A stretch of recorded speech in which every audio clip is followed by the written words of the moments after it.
Lizzie présente La fausse monnaie de nos rêves, vers une théorie anthropologique de la valeur, de David Graeber, lu par Christophe Brault.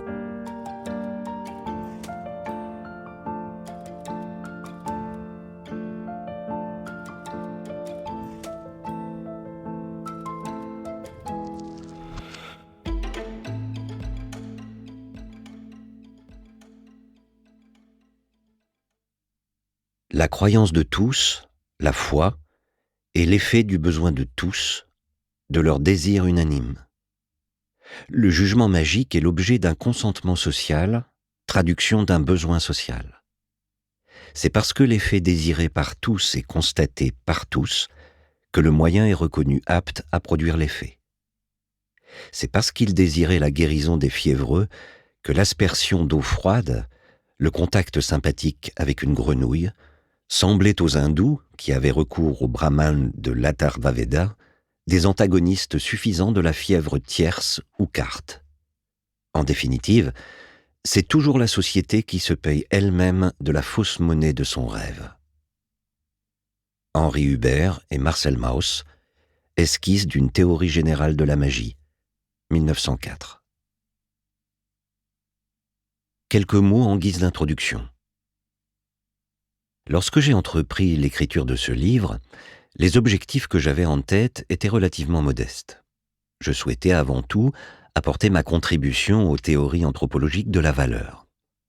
Nombre d'anthropologues pensent depuis longtemps qu'il nous faudrait une théorie de la valeur, c'est-à-dire une théorie qui viserait à comprendre non plus comment les diverses cultures définissent le monde de manière radicalement différente, tâche dont les anthropologues se sont toujours acquittés avec talent, mais comment, dans le même temps, elles définissent ce qui est beau, vaut la peine ou importe dans ce monde. À apprécier, en quelque sorte, comment le sens se traduit en désir. Il deviendrait alors possible de résoudre quantité de problèmes notoirement épineux, en anthropologie pour commencer, et plus généralement en sciences sociales.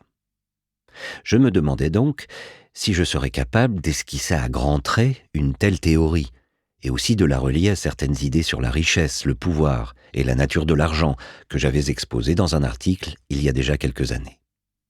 Toutefois, en cours de rédaction, il a commencé à se passer quelque chose.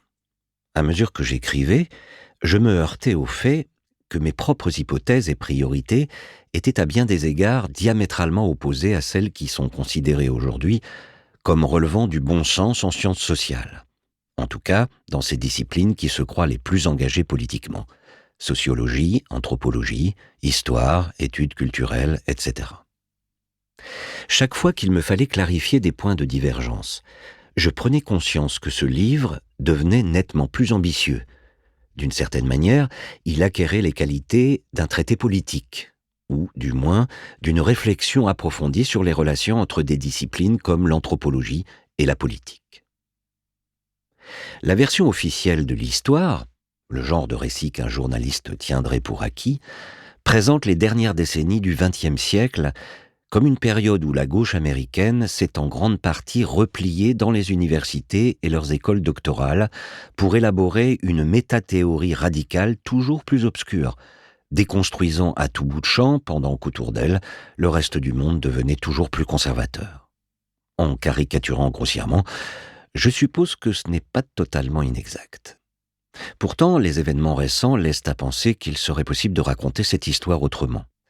Ces dernières années, de nouveaux mouvements sociaux ont pris leur essor, en particulier des mouvements contre le néolibéralisme.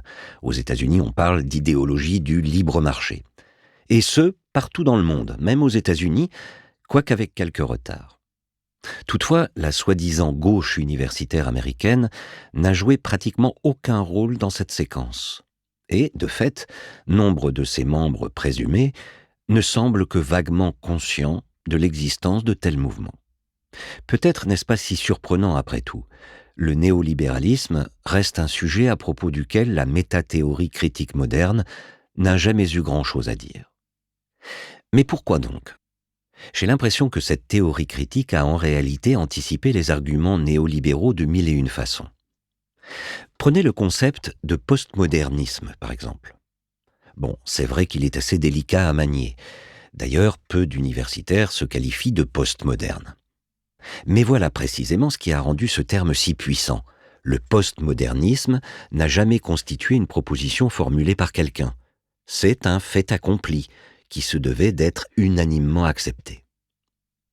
À partir des années 1980, il est devenu fréquent d'être confronté à une batterie d'arguments qui pourraient schématiquement être résumés ainsi. 1. Nous vivons aujourd'hui à l'ère postmoderne. Le monde a changé. Personne n'est responsable, cela s'est simplement produit par suite de processus inexorables. Nous ne pouvons rien y faire, à part nous adapter à ces nouvelles conditions. 2. Notre condition postmoderne a pour conséquence, entre autres, que les projets qui visent à changer le monde ou la société par l'action politique collective ne sont plus viables. Tout est brisé et fragmenté.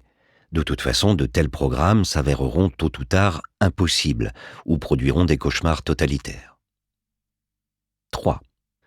Et si cela semble laisser peu de place à la capacité d'agir humaine dans l'histoire, il n'y a pas lieu de désespérer complètement.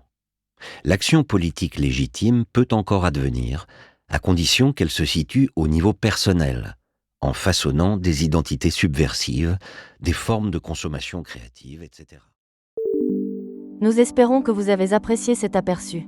Pour continuer à écouter ce livre audio sur Google Play Livres, utilisez le lien dans la description de la vidéo.